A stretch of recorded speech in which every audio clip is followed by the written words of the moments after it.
나 이제 주님의 새 생명 얻은 몸, 옛것은 지나고 새 사람이로다. 그 생명 내 맘에 강같이 흐르고 그 사랑 내게서 해같이 빛난다. 영생을 누리며 주 안에 살리라. 오늘도 내일도 주 함께 살리라. 주 안에 감추인 새 생명 얻으니 이전에 줬던 것 이제는 값없다. 하늘의 은혜와 평화를 맛보니 찬송과 기도로 주 함께 살리라. 영생을 누리며 주 안에 살리라. 오늘도 내일도 주 함께 살리라. 산천도 조목도 새 것이 되었고 죄인도 원수도 친구로 변한다. 새 생명 얻은 자 영생을 누리니 모신 맘 새 하늘이로다. 영생을 누리며 주 안에 살리라. 오늘도 내일도 주 함께 살리라. 주 따라가는 길 험하고 멀어도 찬송을 부르며 뒤따라가리라. 나 주를 모시고 영원히 살리라. 날마다 섬기며 주 함께 살리라. 영생을 누리며 주 아래 살리라. 오늘도 내일도 주 함께 살리라. 아멘. 사도신경으로 신앙 고백 드리도록 하겠습니다. 전능하사 천지를 만드신 하나님 아버지를 내가 믿사오며 그 외아들 우리 주 예수 그리스도를 믿사오니 이는 성령으로 잉태하사 동정녀 마리아에게 나시고 본디오 빌라도에게 고난을 받으사 십자가에 못 박혀 죽으시고 장사한 지 사흘 만에 죽은 자 가운데서 다시 살아나시며 하늘에 오르사 전능하신 하나님 우편에 앉아 계시다가 저리로서 산 자와 죽은 자를 심판하러 오시리라. 성령을 믿사오며 거룩한 공예와 성도가 서로 교통하는 것과 죄를 사하여 주시는 것과 몸이 잘 사는 것과 영원히 사는 것을 믿사옵나이다. 아멘. 오늘 함께 보실 말씀은 전도서 7장 말씀입니다. 제가 한 절 읽고 여러분들이 한 절 읽고 29절은 다 같이 읽도록 하겠습니다. 좋은 이름이 좋은 기름보다 낫고 죽는 날이 출생하는 날보다 나으며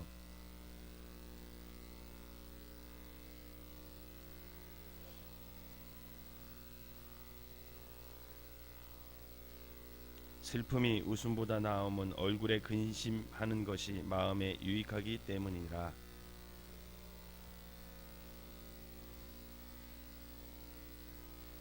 죄로운 사람의 책망을 듣는 것이 우매한 자들의 노래를 듣는 것보다 나으니라.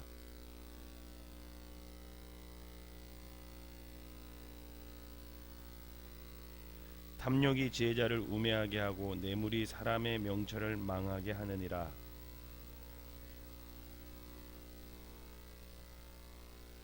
급한 마음으로 노를 바라지 말라. 노는 우매한 자들의 품에 머무름이니라.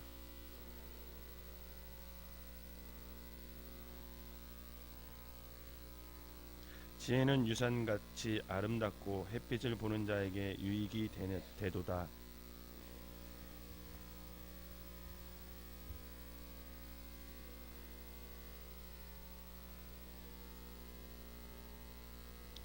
하나님께서 행하시는 일을 보라. 하나님께서 굳게 하신 것을 누가 능히 곧게 하겠느냐.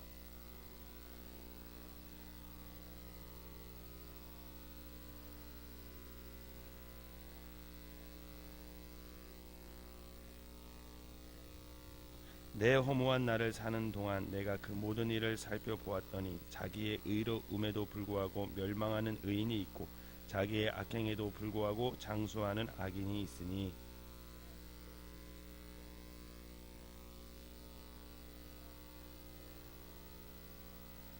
지나치게 악인이 되지도 말며 지나치게 우매한 자도 되지 말라. 어찌하여 기한 전에 죽으려고 하느냐.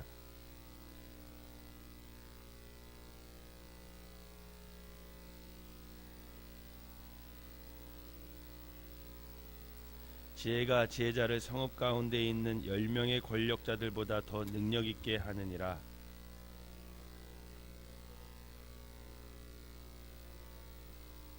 또한 사람들이 하는 모든 말에 내 마음을 두지 말라. 그리하면 내 종이 너를 저주하는 것을 듣지 아니하리라.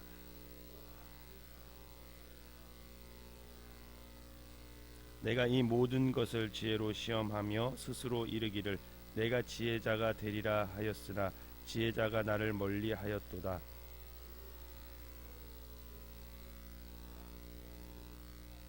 내가 돌이켜 전심으로 지혜와 명철을 살피고 연구하여 악한 것이 얼마나 어리석은 것이요 어리석은 것이 얼마나 미친 것인 줄을 알고자 하였더니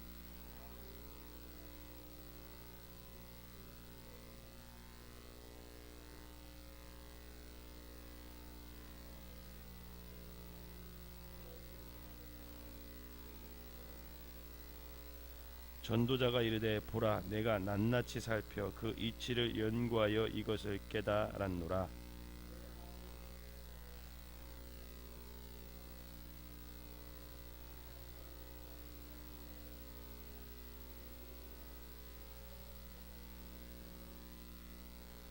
내가 깨달은 것은 오직 이것이라 곧 하나님은 사람을 정직하게 지으셨으나 사람이 많은 꾀들을 낸 것이니라. 아멘. 이 새벽에도 하나님의 은혜가 여러분들과 함께 하시기를 주님의 이름으로 축원합니다. 유대인들은 절기를 잘 지켰어요. 하나님이 지키라는 절기를 잘 지켰는데 그 절기를 지킬 때마다 꼭 빠지지 않았던 게 한 가지가 있는데 그게 말씀을 보는 거였습니다. 그들은 항상 절기 때 함께 다 같이 모여서 하나님 앞에 예배도 드리고 먹기도 하고 서로 잔치도 하고 그 다음에 절제도 또 하는 절기도 있고 뭐 여러 가지 방법이 있었지만 다 공통적으로 했던 것이 뭐냐면 말씀을 항상 읽었다라는 거예요. 다 같이. 그래서 6월절에는 항상 아가서를 읽었습니다. 그리고 77절 즉 맥주절이죠. 맥주절에는 룻기를 꼭 읽었어요. 그리고 예루살렘에 멸망하는 그때가 되면 예레미야 애가를 꼭 읽었습니다. 그러면서 자신들의 죄악을 생각하고 회개하고 그런 절기를 보내기도 했고요. 불임절에는 에스더서를 꼭 읽었습니다. 이렇게 절기마다 말씀을 꼭 읽었는데 마지막 초막절, 초막절 즉 장막절이라고도 하죠. 이 초막절에는 항상 전도서를 읽었습니다. 이 사람들이. 초막절은 이스라엘 3대 절기 중에 가장 마지막에 있어요. 그리고 그 절기는 꼭 추수와 관련되어 있습니다. 추수와 관련되어 있어요.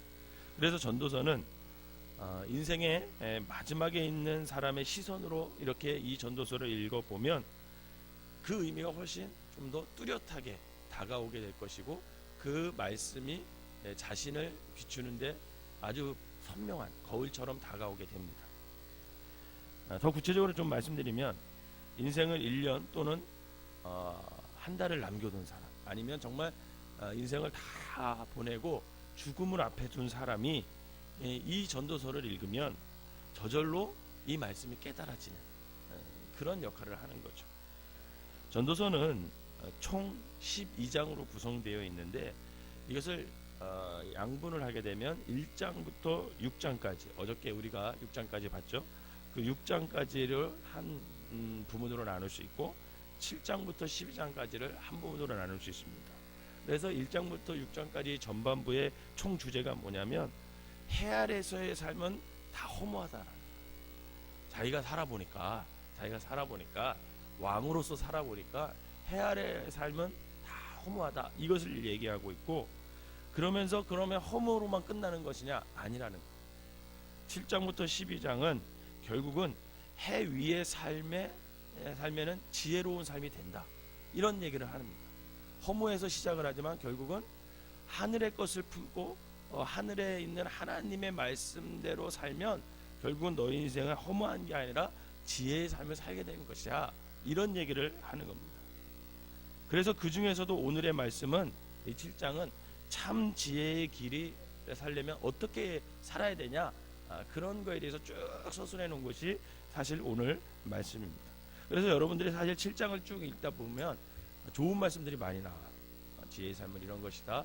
너희들이 하나님의 말씀을 경외할 때 의인으로 살아도 우매한 자로 살아도 결국은 그 모든 인간의 어떤 생사고락 뭐 이런 것을 다 뛰어넘고 살 수 있다, 뭐 이런 얘기를 쭉 하는데, 결국은 오늘 본문을 읽다가 여러분들이 읽다가 이 말씀이 나의 말씀이야, 이렇게 하면 아멘 하시고 그 말씀을 마음에 새기면 되는 거죠.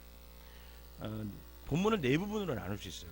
먼저는 1절부터 7절까지 나눌 수 있는데, 여기서는 지혜자의 태도에 대해서 얘기합니다. 여러분 1절을 다시 한번 읽어볼까요? 시작. 좋은 이름이 좋은 기름보다 낫고 죽는 날이 출생하는 날보다 나으며. 아멘. 여러분, 이스라엘 백성들에게 있어서 기름은 재산의 가치가 있었어요. 근데 이 기름은 어떤 기름이냐 하면 올리브를 뜻해요.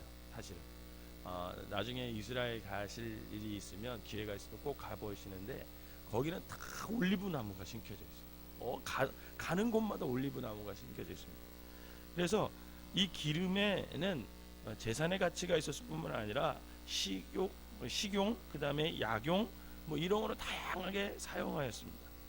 그래서 기름은 재산이나 재능으로 이렇게 상징적인 의미가 있어요.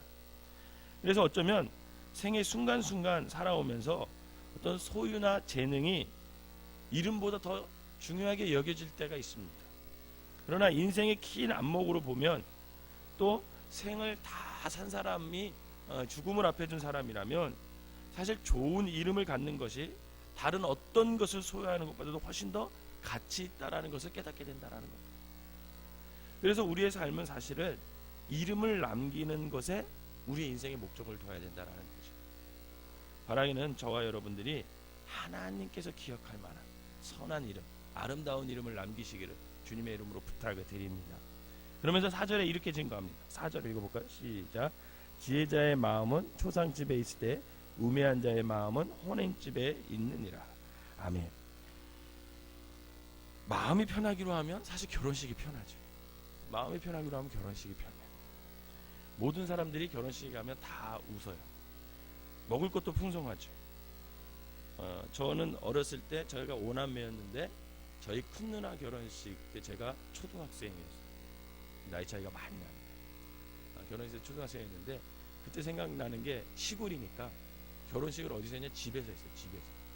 집에서 하고 길거리에다가 그 천막 치고 거기서 집에서 음식을 다 해서 상을 다 펴놓고 거기서 동네 사람들이 와서 다 밥을 먹고, 그런 기억이 납니다. 그래서 가난한 시절에는 이 결혼식이 평소에 먹지 못한 음식을 배불리 먹을 수 있으니까 얼마나 좋겠습니까? 그러나 장례식에도 음식은 있죠. 그런데 장례식에서 또 음식을 먹지만 먹으면서도 항상 제가 느끼는 건, 장례식에서 이렇게 맛있게 먹어도 되나? 이런 생각을 할 때가 있어요. 언젠가 한번 전라도 쪽으로 제가 장례식을 갔어요. 서편제 찍은 섬인데, 서편제 찍은 섬이거든요. 완도에서 1시간 이상 타고 배를 타고 들어가더라고요. 결국은 거기 갔다가 그 다음날 못 왔어요. 배가 안 떠가지고 바람이 하도 불러서 장례식에 갔다가 자고 이렇게 온 적이 있는데, 갔더니 음식을 너무 잘 차려주는 거예요. 장례식인데, 섬인데, 전라도였는데 섬인데 너무 잘 차려줘서 그걸 먹으면서 같이 간 권사님하고 어떤 생각을 했냐면, 권사님 우리 장례식인데 이렇게 맛있게 먹어도 되냐고 그런 얘기를 한 적이 있습니다.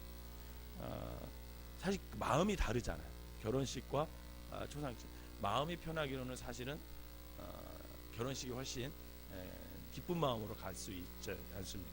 근데 오늘 성경은 뭐라 그러냐면, 결혼식보다 너가 초상집에 가서 지혜를 배우라는 거예요. 사실 그런데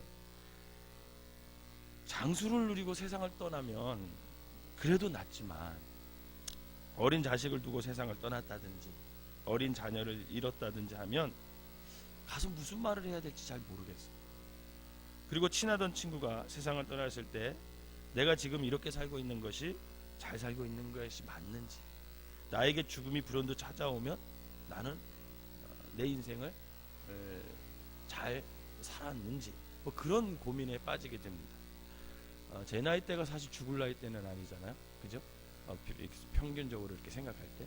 근데 사실 제 친구들이 한 7명, 친한 친구들이 벌써 7명 정도 세상을 떠났습니다. 뭐 사고로, 뭐 암으로, 뭐 여러 가지로 인해서 죽었는데, 그때마다 제가 장례식장에서 느끼는 건 뭐냐면 내 인생을 돌아보게 됩니다. 근데 인간은 사실은 온갖 그 장례식장 가서 생각을 다 하는데, 결혼보다는 결국은 장례 앞에서 자신의 인생을 한 번 더 돌아보게 됩니다. 그래서 지혜자의 마음이 초상집에 있다는 것을 인정하지 않을 수가 없는 거죠. 그래서 우리는 죽음이 언제 찾아올지 알지 못하기에 사실은 늘 죽음을 준비하면서 살아야 됩니다. 특별히 그리스도인들은 더욱더 죽음을 준비하며 사는 것이 그리스도인들이에요. 여러분, 죽음을 준비한다 라는 것은 다른 것이 아닙니다. 먼저 주님이 말씀하신 대로 너희는 먼저 그 나라와 그의 의를 구하라 라고 말씀하신 이 말씀을 그대로 살면 돼요. 주님께서 맡겨주신 사명을 내가 깨달아서 그 부르심에 합당한 삶을 살아가는 그것, 그리고 그것이 죽음을 준비하는 삶입니다. 이렇게 죽음을 준비하는 인생은 지혜자의 삶을 살 수 있다고 오늘 전도서는 얘기하고 있죠. 이 본문 7장을 두 번째로 큰 부분으로 나누면 8절에서 14절인데, 여기서는 더 나은 선택에 대해서 증거하고 있어요. 우리 8절 읽어볼까요? 8절 시작. 일의 끝이 시작보다 낫고 찾는 마음이 교만한 마음보다 나으니. 아멘. 10절 읽어보겠습니다. 시작. 옛날에는 오늘보다 나은 것이 어찌미냐 하지 말라. 이렇게 묻는 것은 지혜 아니니라. 아멘. 인생의 마지막에서는 과거에 잘했던 것을 자랑해봐야 소용이 없습니다. 혹시 초등학교에 다닐 때에 받은 성적표를 만약 지금도 자랑하고 있다면, 중고등학교 때 받은 상장을 40년 50년 동안 자랑한다면, 여러분 그것처럼 얼마나 허망한 일이 어디 있겠어요. 사실은 지금 내가 하나님 앞에서 어떻게 사느냐가 중요한 거지. 가끔 저희 한 사람이 애들을 막 수학을 가르쳐요.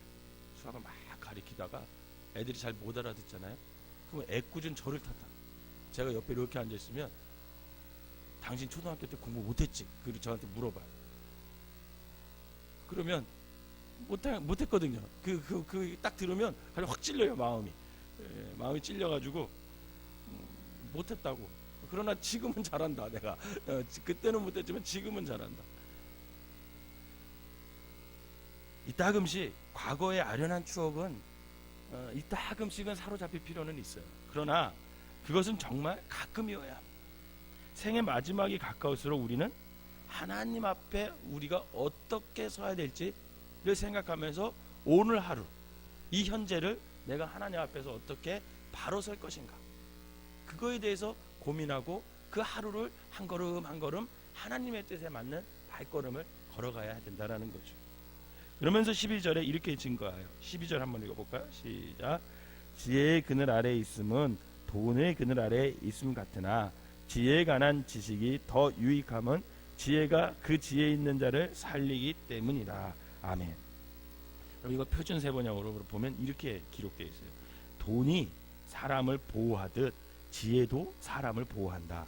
그러나 지혜를 깨우쳐 아는 지식이 더 좋은 까닭은 지혜가 그 사람의 목숨을 살려주기 때문이다. 이렇게 돈과 지혜가 사람을 보호한대. 목숨을 살려내는 것은 근데 돈이 아니라 뭐래요? 지혜다. 돈이 사람을 보호하는 것은 거의 대부분 외적인 것에 관한 것입니다. 분명 그 외적인 것이 내적인 것에도 도움을 주기는 해요. 그러나 인생의 궁극적인 문제와 질문 앞에서는 결코 답을 줄 수가 없는 거예요. 그때는 반드시 지혜가 동원돼요. 지혜가 동원돼요. 인생이 어려울 때 여러분, 돈보다 사실은 지혜가 더 중요합니다. 어제 실시간 다음에서 실시간 1위 저녁에 했던 데가 그 어딘지 아세요? 춘천중앙교회가 나왔어요. 춘천중앙교회는 꽤 오래된 교회입니다. 한 30년? 130년이 넘은 춘천에서는 장작교회 감리교. 저희 누님들이 거기 다 다녀요. 저희 가족이 다 거기 다녀요. 근데 어제 불이 났어요. 불이 나가지고 다 탔어요. 이게 실시간 검색어 1위로 떠올랐어요. 불을 초기 진압을 못해서 4층짜리 건물이 거의 다 탔어요. 근데 제가 어저께 그걸 이렇게 보면서 어떤 생각을 했냐면, 여러분, 교회가 불이 타서 다 무너졌어요. 그러면 돈으로 그 교회를 다시 세울 수 있겠습니까? 없겠습니까? 돈으로 세울 수 있어요. 건물은 세울 수 있잖아요. 그죠? 그리고 140년 넘은 교회고 강원도에서 엄청 큰 교회, 5,000명도 넘게 모이는 교회예요. 그 교회에서 헌금을 해서 건물을 다시 세우는 건 사실 그게 크게 문제가 되진 않아요. 근데 문제가 되는 건 뭐겠냐? 여러분, 그 불을 통해서 상심받은 성도들의 마음, 그죠? 그것을 어떻게 회복하냐. 그때는 뭐가 필요해요? 지혜가 필요해요. 목회자의 지혜가 필요한 거고, 리더자들의 지혜가 필요한 거고, 장로님들의 지혜가 필요한 거고, 모든 성도님들의 지혜가 모아서 이 어려움을 어떻게 잘 극복하고 올바르게 하나님의 뜻을 구하면서 다시금 교회를 세워나가느냐. 여러분, 그게 중요한 거죠. 돈으로는 금방 건물 져요. 금방 집니다. 그러나 그때 필요한 게 뭐냐? 지혜라. 목사님의 지혜가 필요한 거고, 장로님들의 지혜가 필요한 거고, 교회 임원들의 지혜가 필요해서 그 교회를 어떻게 그 위기 속에서 건강하게 다시 세우느냐. 그게 중요하다는 거죠. 결국 오직 지혜만 궁극적으로 살릴 수가 있다는 거예요.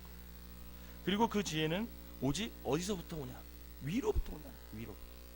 그래서 야고보 사도는 너희 중에 누구든지 지혜가 부족하거든 모든 사람에게 후히 주시고 꾸짖지 아니하시는 하나님께 구하라.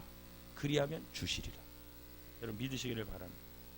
바라기는 하늘에서부터 내려오는 그 하나님께서 주시는 지혜로 저와 여러분들이 살아가시기를 주님의 이름으로 부탁을 드립니다. 14절에 그리면서 이렇게 증거하죠. 여러분, 14절 읽어봅시다. 시작.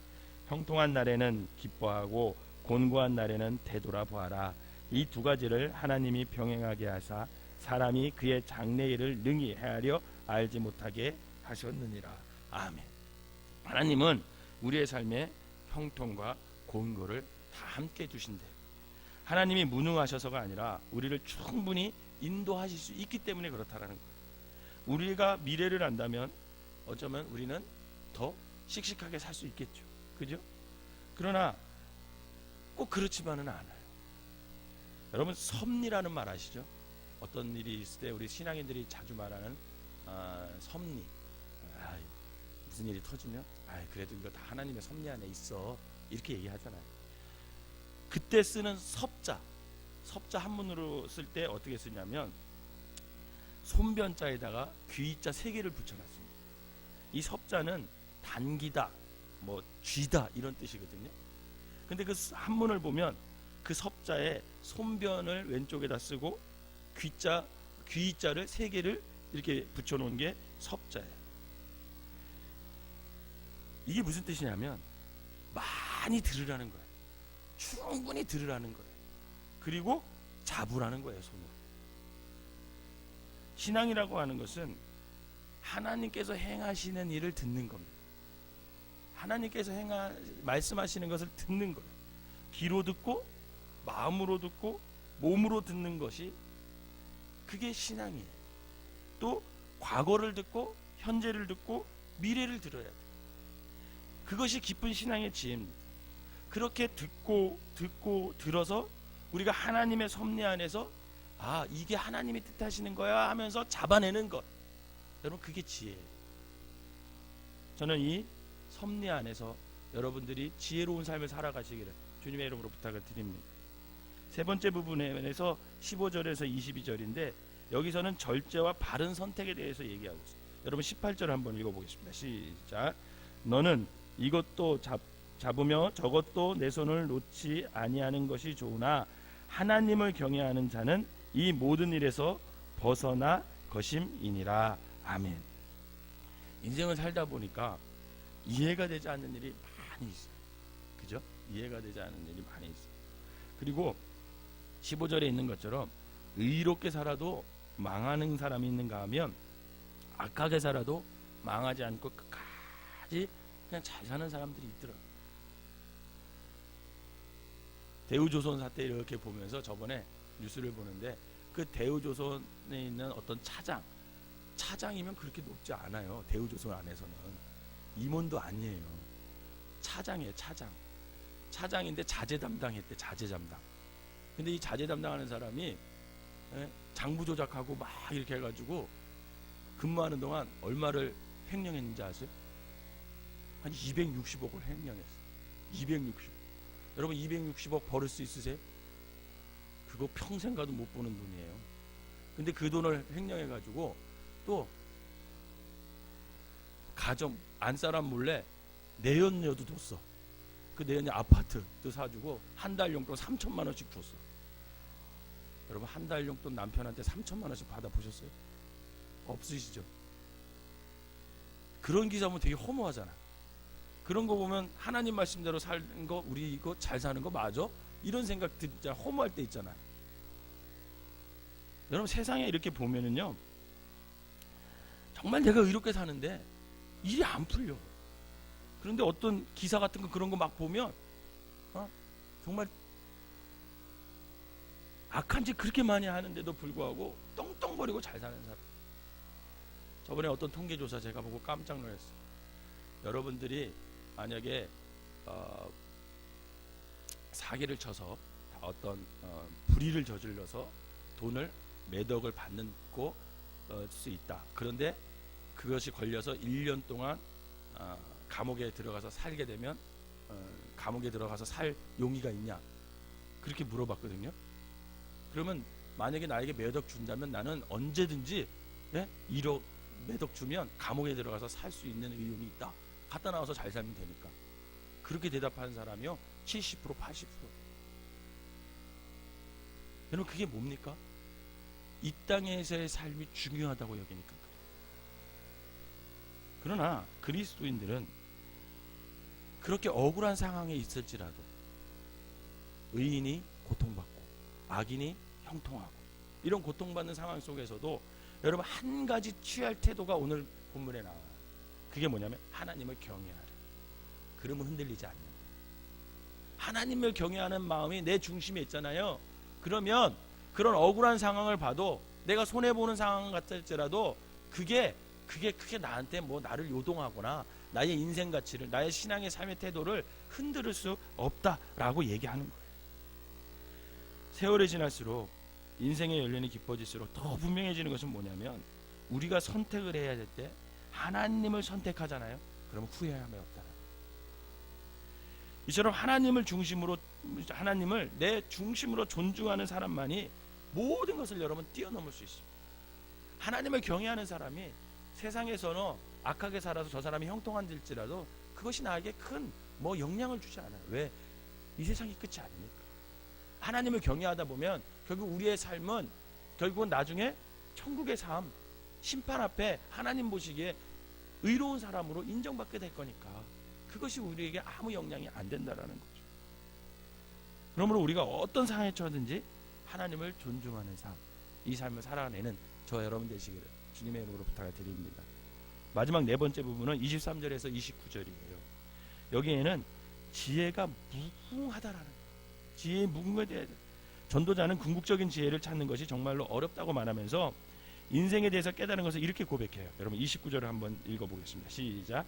내가 깨달은 것은 오직 이것이라 곧 하나님은 사람을 정직하게 지으셨으나 사람이 많은 꾀들을 낸 것이니라. 아멘. 하나님은 사람을 한 길, 즉 진리와 생명의 길로 가도록 지으셨지만 사람들은 번제한 이후 여러 가지 길을 생각했다라는 거예요. 여러분 사실 우리의 죄가 그런 거죠.